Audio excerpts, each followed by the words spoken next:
Go ahead, sir. Okay, today we're here to present the financial results of the 2021 audit. I want to start by saying everybody should have the summary book right here. We're not going to go through the financial report, it being hundreds of pages. We're going to go through the summaries we've done in prior years. And we don't have it in the small report, but in the big report, we're issuing a clean opinion. That's the best opinion we can give as CPAs. And with that being said, why don't we go into the small report and flip to page 22. And I want to start with the findings. You may look at it and say, wow, there's quite a bit more findings than last year. And I want to explain a little bit of that before we get into it. So last year you had one finding, which is the same first finding you have this year, 2021-001. You had that finding last year. You had it for many years, I think since 2006. And you have 9 total findings. But of the 9, only really 3 of them are unique findings. The first one that I just mentioned, number 2 and number 3. And then what happens is number 2 and number 3 created duplications that were necessary for single audit purposes, and that's why you have 9 findings. So really, of the 9, as I said, only 3 of them are unique findings.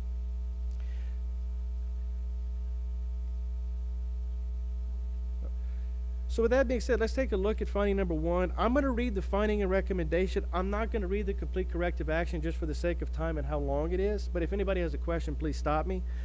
So looking at 2021-1, there were inadequate controls over funds collected for various fundraisers and activities at the individual schools. The school board should closely monitor these activities in order to ascertain that the policies and procedures are being adhered to and take action regarding those not being properly followed.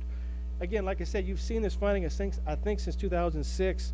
The corrective action plan is fairly lengthy and goes through several years of things that the school board has done to take action to correct this. What I want to point out is back in 2019, you hired 4 additional clerks. And these were essentially hired to assist mainly the high schools.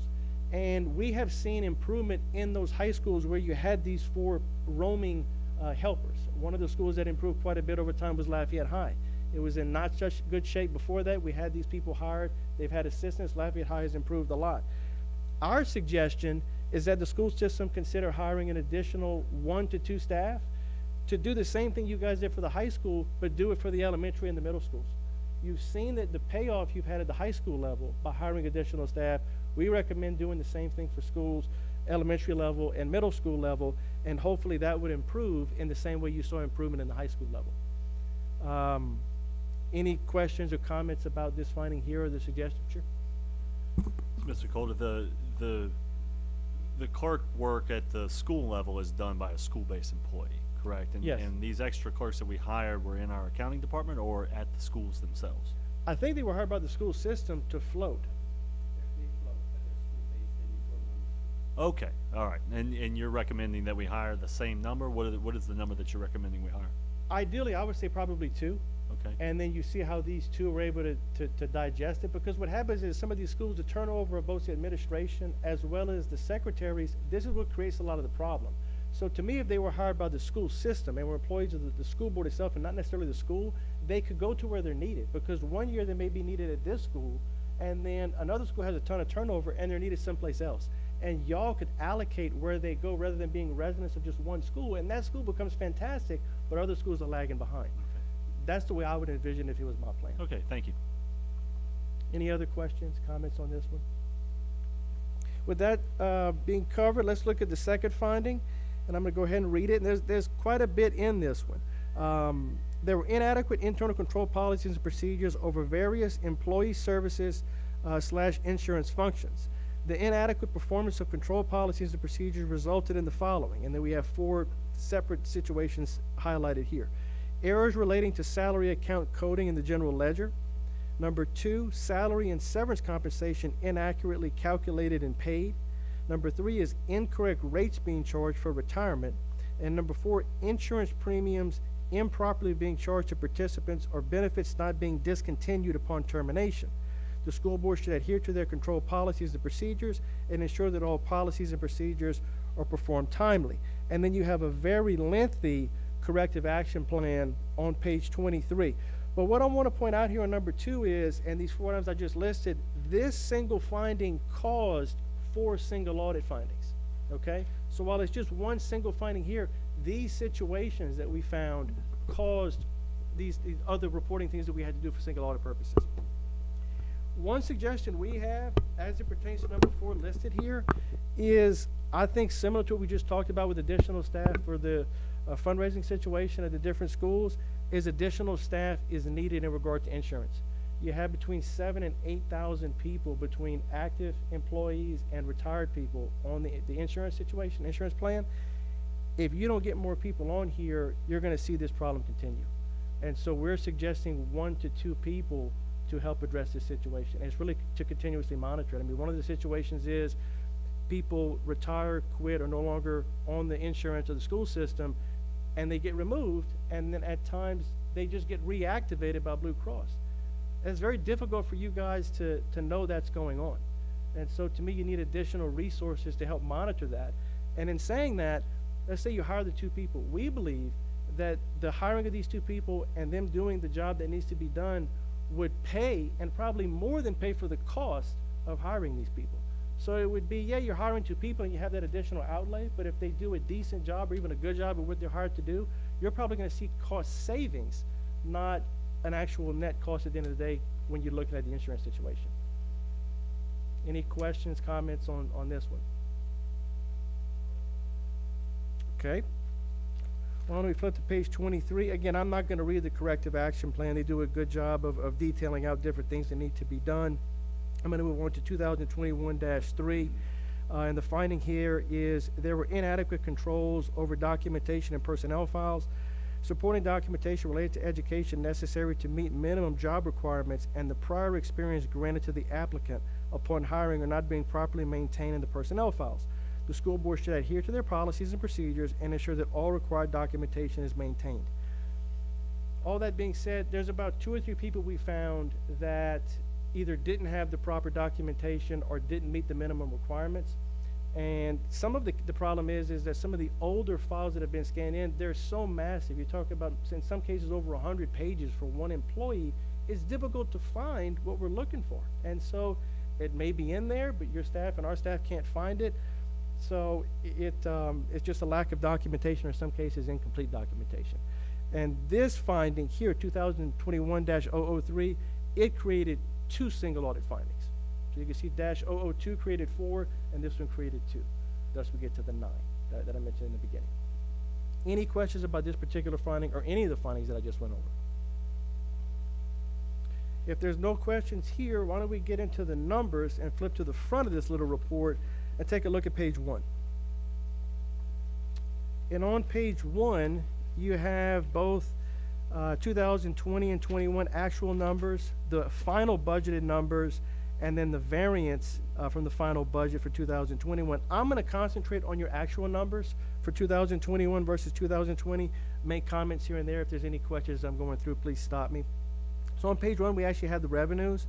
At the very top, ad valorem revenues. Those did increase year over year, 77.5 million up to 78.6 million. So from 20 to 21, you're looking at, give or take, $7 million increase. $1 million increase year over year. And then the sales tax is where you have that big increase, 76.1 million in 2020 versus 83.2 million in 2021. That's $7 million, or roughly 10% year over year. Your increase from 19 to 20, it's not in the book in front of you, but just for point of reference, your sales tax increase from 19 to 20 was about 4%. So you more than doubled that from 20 to 21. And we've seen this at other municipalities where we've gone, that sales taxes have been improving or higher. Interest on interest-bearing deposits, 1.8 million last year, about 600,000 this year. I don't have to tell everyone, interest rates are basically 0. It's very difficult to get a yield, thus the decrease there. Rentals, leases, and royalties, 581,000 last year, 746,000 in 2021. Other is tuition for summer school and driver's education, 255 versus 245, and then miscellaneous, 57,000 versus 210,000. Total parish sources of revenue increased from 156 million to almost $164 million. So a nice healthy increase in the parish sources. Moving on to the state sources. Your state public school fund increased from 138.6 million to 140.5 million. You might say, man, that's great, and it is great. But most of all of this money, when we're going to flip the page, was spent on the COVID wages. So it's really essentially flat when you factor that in. This money was essentially taken in, but also went right back out the door. And then you have other for revenue sharing is very similar, 2.1 million versus 2.2. PIPs 34,000 versus 17. Non-public textbooks 188,000 versus 184, and then other 51,000 versus 41,000. Total state sources 141 million last year, up to almost $43 million in 2021. Federal grants are negligible, and then you get the total revenues $297 million in 2020, up to $306 million in 2021, an increase of roughly $9 million year over year. That is the story of the revenues in the general fund. If you flip to page 2, we get into the expenditures. Now, for the sake of time, I'm obviously not going to go over each line. I'm going to hit the subtotals. If anybody has a question or a comment, please stop me and we can talk about it. Looking at the expenditures, we have total regular programs. In 2020, this number was roughly $112 million, increased to $115.4 million in the current year. And there's really two reasons for the increase. As I mentioned on the page earlier, if you look at other instructional in your salaries, that went from 1.7 million to 3.6 million, almost 3.7. Those are the COVID wages that I mentioned on the previous page, roughly 1.8 million. And then the very last expenditure listed in this section, allocation to charter schools, 13.5 million roughly in 2020, up to almost $16 million in 2021. This number continuously trends upward. I suspect whenever we stand in front of you guys next year, this number will be even higher.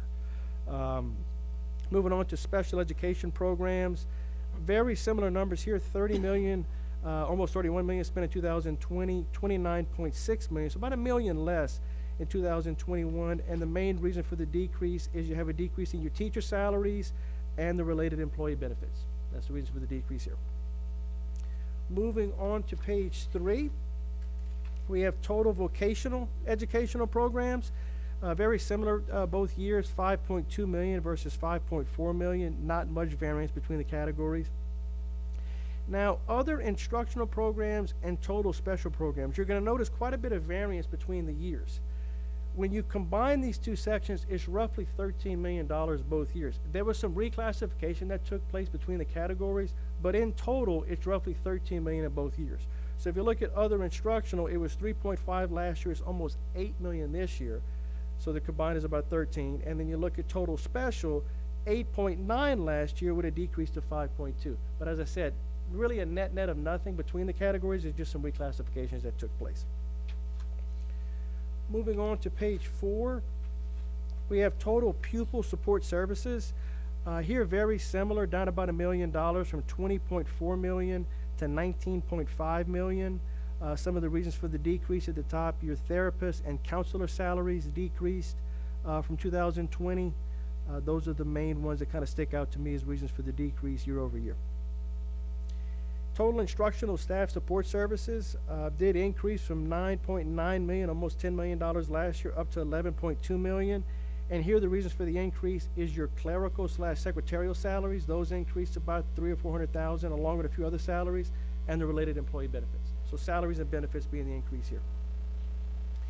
Moving on to page 5, we get to general administration. 6.3 million spent in 2020, up to 7.5 million in the current year. And the main reason, if you look toward the middle of the page, it's the biggest expense in this section is judgments. Judgments is 1.9 million this year. It was about 800,000 last year. And really, the increase is because you had various larger judgments. That's just the course of doing business. You have just general liability that occurred and you had to pay out. There's really nothing that sticks out beyond that. Total school administration, 20.5 million versus 19.9 million. Really no categories jump out here as being reasons for the variance. Moving on to page 6, total business services, right at $2.9 million both years. Very comparable. And then you get total operation and maintenance of plant services. This increased from 27.5 million to 28.5 million. So you're talking about $1 million increase year over year. But in 2020, because we didn't have as much activity due to the virus, we believe that's probably the reason for the increase in 2021. If you look at purchase services, toward the middle of the page, that would increase from about 4.6 million to almost 5.1, and then 4 or 5 from the bottom. Utilities increased from 5.9 million to 6.4 million, and repairs and maintenance, 2.6 million up to 3.6 million. So those 2 or 3 categories right there are the main drivers of the increase of roughly $1 million year over year. Continue on to page 7, and we get to student transportation services. Very, very similar here. Roughly $17 million both years. No real variances of the different categories listed. Total central service, $5 million was spent in 2020. That number increased to $6.2 million in the current year. And I think similar to what we saw with the plant, more activity in 2021 compared to the virus year in more activity in 21 compared to 20. Repairs and maintenance is up from 726 to almost $1.2 million. And then the 2 last expenditures listed: equipment, $323,000 last year, up to $620,000 in the current year, and employee benefits, $1.086 million last year, up to $1.259 million. So those 3 really driving that increase year over year. And then we get to page 8, the conclusion of the general fund expenditures. Total food services, you had quite a bit of food expenditures in 2020 of $471,000, and I think this was due to COVID. And then it kind of normalized in 21 back down to the low number we're used to of roughly $19,000. Total expenditures in 2021, 276, almost 277 million, only a $7 million increase year over year from 2020 when it was right at $270 million. So only a $6 million increase year over year in the expenditures. Any questions on pages where the revenues or the expenditures in the general fund that I just covered? If there's none, we can flip on to page 9. And page 9, we just went over the detail of the revenues and the expenditures, some of the reasons for the decreases or increases. What I wanted to point out here is how good you guys did on budget. So we have your original budget for your total revenues, $301 million, and then you amended it to almost $7 million and some change, and you came in at $306,697,000 for a variance of $693,000. That's 0.2%. You have an opportunity to have a negative variance of up to 5%. So at 0.2, you really can't get it much closer than that. I wanted to point that out. Excellent job on the budget. And really the same thing for the expenditures. If you go down and look at total expenditures, you budgeted $280 million. You actually spent $270, almost $7 million, so about a variance of $3 million. You might say, wow, $3 million, it's about 1%. So really good job on the budget. I want to make that comment. And then you have the excess of revenues over expenditures. You had a final budget of $27.3 million. You did quite a bit better than that at $29.7 million, which is a $3 million increase last year. We had an excess of this line item at 26.9, so almost $3 million increase year over year right here. So overall, a really good year in the general fund, I would say. And you have the transfers out. You can see the substantial amount of transfers that we made in both 20 and 21. But the general fund is exactly where you want it to be. My dad will cover that in a little bit more detail later. Any questions about page 9? Hearing none, we can keep on moving. And we get to page 10. And page 10, we have 4 years in front of you, and we kind of look at the numbers again, and then we have a per pupil breakdown. And that's what I'm going to concentrate on here, is more of the per pupil rather than looking at some of the dollar figures. And when you look at the trend, and I'm going to hit the totals of the total parish sources, in 2018 we're at 4,900 per student. Then in 19 it went to 4,800. Then in 20 up to almost 4,900. And then the best number on the page is the current year, 5,252. So I like the trend of where we're moving from the parish sources, and hopefully we stand in front of you next year and this number's increased even more.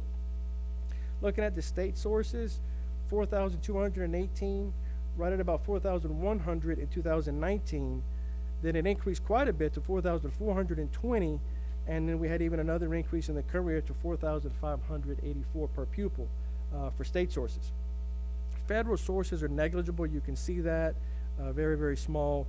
And then we have the total general fund revenues, 9,100 in 2018, down to 8,919, then back up to 9,300 in 2020, and as high as 9,840 for the current year, 2021. Best number on the page. Expenditures, what are we spending on instruction expenditures? 5,100 in 2018. In 2019, the number decreased to 4,900, then up to 5,000, and then in the current year, 5,254.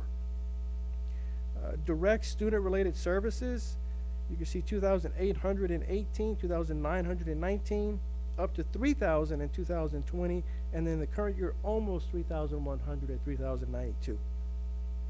Total student expenditures, 7,918, up to 7,919, up to 8,000 in 20, and then we go 8,400 in 2021, the current year. We have next section is other support services. You can see that's negligible. What I'd like to take a look at is looking at the bottom here, the net transfers in and out. You can see 42 million in 18, 14 million in 2019, almost 25 million last year, and 29.4 million in the current year. So when you're taking a look at this, your net transfers out of the general fund over this 4-year period we have in front of you is almost $111 million. It's $797 million. So you're running roughly $28 million being transferred out of this general fund, and you're still meeting that stabilization that you guys have set in. And I believe, Matt, correct me if I'm wrong, roughly 75% of this is probably being spent on capital. So you guys are able to fund your capital with the transfers out that you're doing here. Saying that to say you guys are doing a really, capital and debt service. But general fund's doing a really good job, and you guys are doing a really good job of funding the operations, but also funding the expansion of the school system, building more schools, and not having to always go get debt. Some of it being paid for with excesses that you have in the general fund itself. Any questions or comments on page 10? The next pages we have are pages 11 and 12. We have them in here really for informational purposes. I didn't intend on presenting them. This is the comparisons between Lafayette, Calcasieu, and St. Tammany. Calcasieu is a year-old information. They haven't been able to get the information in to have it updated. We're going apples to apples. It's still 2020. And St. Tammany is really not that comparable in a lot of cases. But we do have it in here for your information. If anybody has a question that they would like to take a look at or talk about it, happy to do so. If not, this is where I was going to hand it off to my dad, and he was going to cover the rest of the pages from 13 on. Thank you.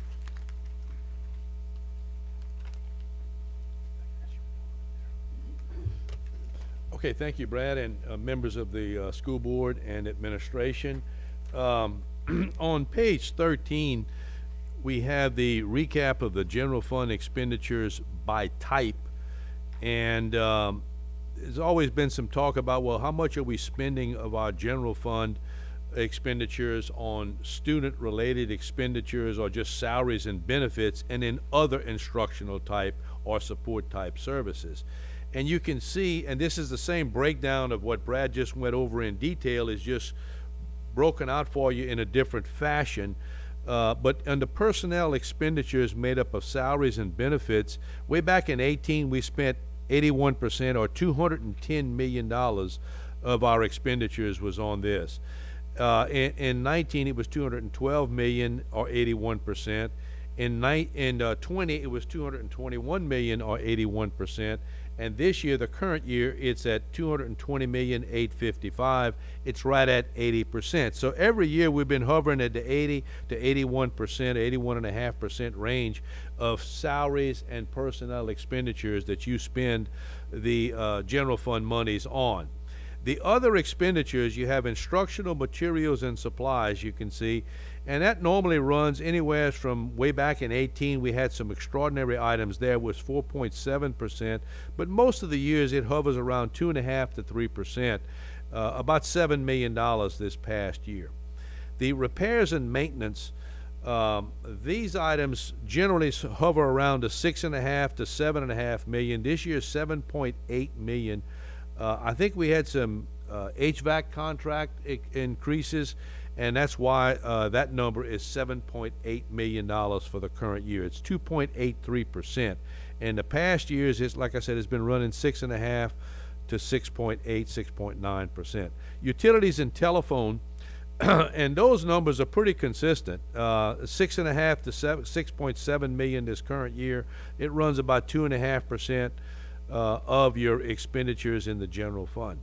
The insurance is the next category, and this is just for overall general insurance, not health insurance, obviously, but about $2 million, $2.7 million this past year. It's less than 1% of your expenditures in that fund.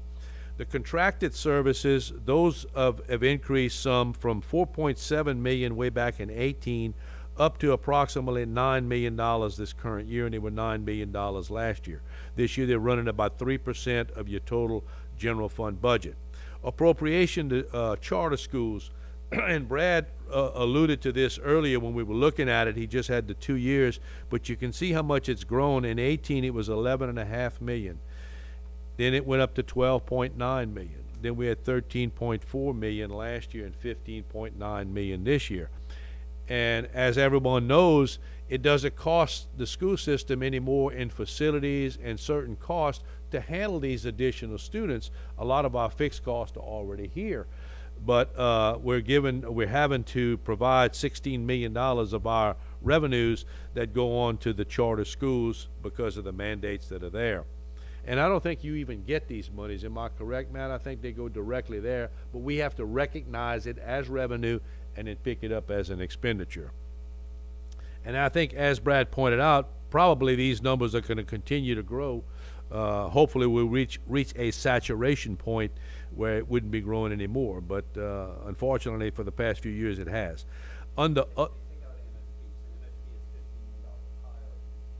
Then we have to show it as an expenditure. But we don't even get that money. No, that's what I thought. Other expenditures, this is just the catch-all of the other items. This year you see an increase. It generally hovers around the 5.5, 6 million. This year it's at 6.7 million. And the big item is in the judgments. Brad pointed that out earlier. We had some increase in judgments this year, in litigation judgments. And so consequently it ran $6.7 million. But total other expenditures for the Lafayette Parish school system last year in 2021 was $56.1 million, or 20% of our expenditures went for, I'm gonna call it, other than salaries and benefits. Any questions on this page? Okay, hearing none, let's go to page 14, and we'll quickly look at the group self-insurance fund. And I'll make a few analogies here. The charges for services last year were $56.9 million, and the revenues or charges for services this year is about $60 million. And I think here, Matt and Anthony, this is the premiums, of course, that you received. Of these $60 million of premiums, approximately, what, 70%, 72% is probably from the general fund or from the school system, and the balance is from the employees. Am I correct with that percentage, approximately? It's in the range. So it's approximately 70% is my point, is funded by Lafayette Parish School System. The other 30% comes from the employees. Now, how the expenditures ran this past year, you did pretty well on it. It went from 60 million last year, which a lot of it is the claims payments, and in this year it's 61.5 million, of which 55 million is claim payments. Your premiums are pretty close both years. Your contractual services are pretty close both years. And so hence we ended up with a loss. Last year the loss was 3.3 million. The loss this year is only 1.1 million. So not quite a break even, but much better than we did last year. And the big thing I want to point out, of course, we have this OPEB benefit, which is really an actuarial computation, that $11 million that's shown there. But that's, I want to just stop it at operating income, or operating loss in this case. And I want to point out at the bottom, very bottom, last line item of the page, the net position of this fund without OPEB, without this other post-employment benefit, is about $2,583,000. So if we lost $1 million this last year, and we continue with that trend, you could operate for about 2.5 more years, okay? But obviously you're continuing to monitor this, which you need to continue to do in monitoring the premiums and also the benefit payments that are there and how they're structured. So continue to do that so that hopefully we can get it at a break even and we can maintain that $2.5 million cushion. But we never know what some of these claims are going to be. Any questions on this page? Hearing none, we'll go to page 15. And I'm not going to read every line item here, but this is your balance sheet, your assets that you have in the general fund, the liabilities that you have, that you owe, which a lot of it is due to other funds and accrued salaries. And then the balances, the fund balances is what I want to focus on, and how those fund balances are pretty much similar in both years.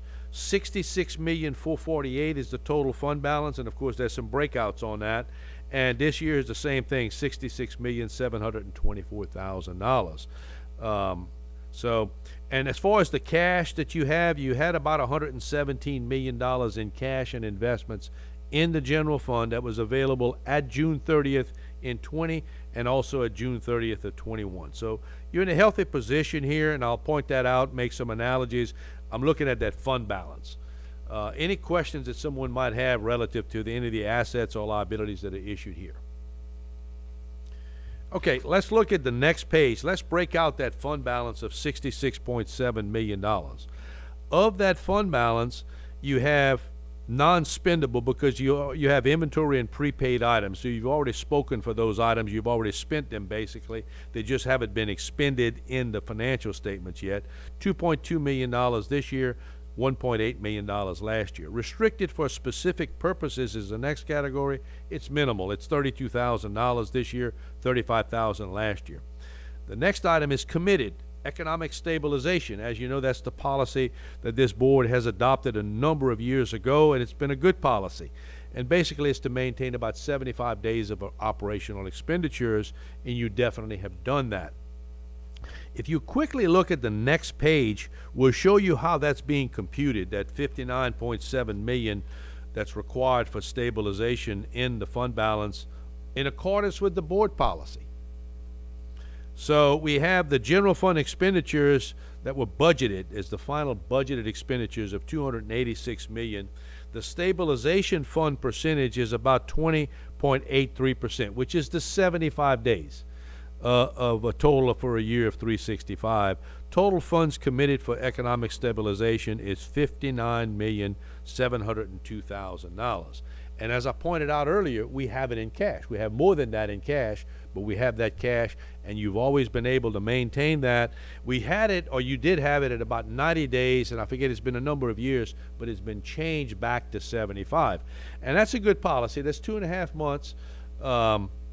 And again, as Brad pointed out earlier, what you've been doing is transferring the monies out to help with the construction and the debt service relative to construction that you've done. So you've done a good job there, and we've been able to transfer about $120 million over 4 years. So that's great. Any questions on this? I think everyone has seen this before. Back to page 16, and you have a reservation or committed for workers' compensation of $600,000 both years. And then the next category is assigned. It's assigned for loss contingencies of about $400,000, the LD consortium, which is $479,000, and reserved for subsequent years' expenditures based on some committed items that you've made in some purchases or some encumbrances of $3 million. And then unassigned is down to $197,000. So it is positive that unassigned, many schools districts have that general fund. When they take out their committed items, it's a negative number. Yours is still positive, which is good. But total fund balances, total reserves that we have, $66.7 million at the end of June of 21. And last year, that number comparable was $66,448,000. Yes.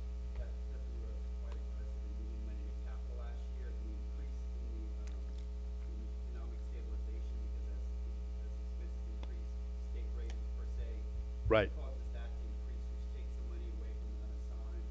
So this coming year, we just have to be careful about these sins so that we're not in violation of that policy in the year that we have a bond rating or the issue of collateral. Yes. And we'll be doing that this current, you think it'll be done before June 30th of this year? Yeah, so we're going to just be careful in what we send to make sure that we meet that stabilization policy so that when we have the call with Wall Street, we're able to say we met the policy. That's very important to the call. In our bond rating. I don't think we ever failed to meet it. Am I correct, Matt? It did. Yeah. That's why we're down from there. From $1 million to $400,000. Okay. And how do y'all? I'm sure y'all have a pretty good idea as to how we're trending so far this current fiscal year. Do you think we'll have a problem again, a possible problem this year? If we limit our transfers to capital at the end of the year, we'll take that into consideration, talk to the LPL and do the calculation to make sure we have enough money in essence, we have to create a surplus so Right. that fund gets built back up. Gotcha. Well, y'all are on top of it, obviously, and we need to be, because if we can get a better bond rating, what's our rating now? Is it AA? Good. That's great. And that reduces that interest cost. So when do we anticipate issuing the bonds? Probably next fiscal year. It won't be until after June the 30th. We have cash in the bank, so we're projecting that till maybe the issuance maybe happens in December-ish, Yeah. but the payment won't come until next fiscal year, but this year after, Right. the first payment. The only thing I'm thinking of is, of course, we don't know what the future holds, but it's good likelihood that we're gonna see an increase in interest rates. You are, okay. So you don't think it's advantageous to try and issue them with a lower rate as they are now? Yes, we're looking at Possibly accelerating that. beginning rather than pretty small. There you go. I think it's a good idea. Okay. Any additional questions or comments? All right. Let's go to page 18. Remember, we looked at 17 with the economic stabilization computation. And let's look at 18. I just want to make some analogies here. And again, I know we have Calcasieu. Calcasieu, we only have the 20 numbers because they have it issued their 21 numbers, but we do have 21 for St. Tammany. Just to show you the comparison of what we have in our fund balance here at Lafayette Parish School System versus what they have and what's the number of days available.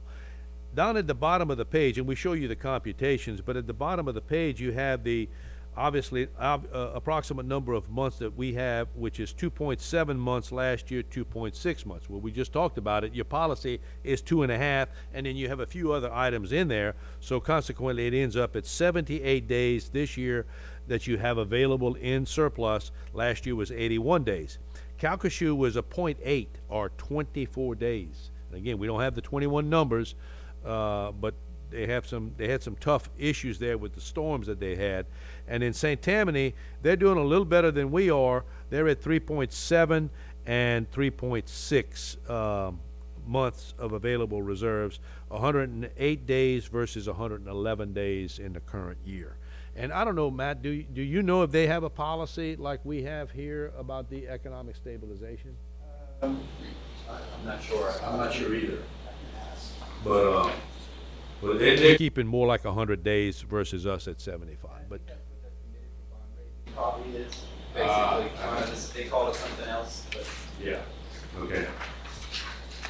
But normally, what's recommended is at least 60. So we're above the 60 recommended. We're at 75 days. So I think we're following our policy. And the big thing is, like we said earlier, is the ability to transfer. And we've been doing a great job with that in transferring the monies over to capital and our debt service, but it's relative to capital. Any comments or questions that you may have that we may try and answer? Again, I think in summary, we had a great year this past year. You've accomplished a lot of things last year as well as in the prior years. It was a challenge. I know the superintendent would definitely tell us that with the COVID situation, and I know you've gone through a lot there. But overall, I think we're still very healthy, still moving in the right direction, and my recommendation is continue to do what you're doing and continue to monitor the situation as you've been doing in the past. And I'd like to say that we appreciate the business. It's always a pleasure working with the Lafayette Parish School Board, and we're looking forward to continuing that relationship in the future. Thank you all. Thank you very much, Mr. Calder and Mr. Calder.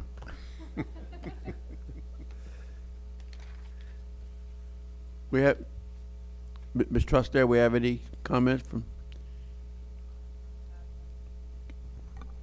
I'm pleased with, of course, the recommendations for the audit findings, and as you all know, for several of those we were already on top of and working on. But again, we appreciate the support that we get from you all and the advice and guidance, and then just a great job to the board and to our business services department for keeping us where we are. Thank you. Well, thank you, Ms. Trosclair. We appreciate that. And again, your son must have been following you around. I said that the other day, since he was an infant, because he sounds just like you at the mic. And he's been following me around here and doing this type of work for like 12 years, I think now. And so, you know, he's got the same approach, I guess. I also want to extend my thanks to the young lady on your right, Burton. My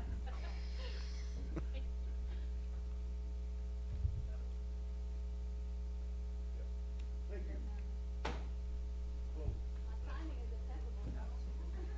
impeccable.